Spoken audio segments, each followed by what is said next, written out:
ఒక ఊరిలో రాము, సోము అనే ఇద్దరుండేవారు.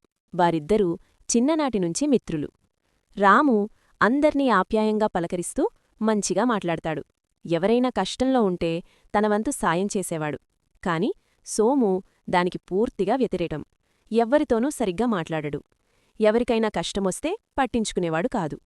ఒకనాడు రాము, సోము వేరే ఊరు వెళ్ళి తిరిగి వస్తుండగా దారి మధ్యలో వాగు ఒక్కసారిగా ఉప్పొంగింది.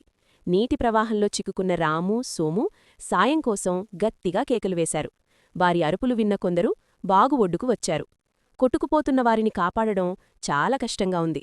కాని తమకు ఎన్నోసార్లు సాయం చేసిన రామును ప్రాణాలకు తెగించైనా కాపాడాలనుకున్నారు. ఎంతో కష్టపడి రామును ఒడ్డుకు చేర్చారు. సోము ప్రవాహంలో కొట్టుకుపోయాడు. చివరికి ఒక కొమ్మ పట్టుకుని ప్రాణాలు కాపాడుకున్నాడు. ఇంతకాలం తాను చేసిన తప్పేమిటో తెలుసుకున్నాడు సోము. అప్పటినుంచి అందరితోనూ మంచిగా ఉండేవాడు. నీతి: చేసిన మంచి ఊరికే పోదు.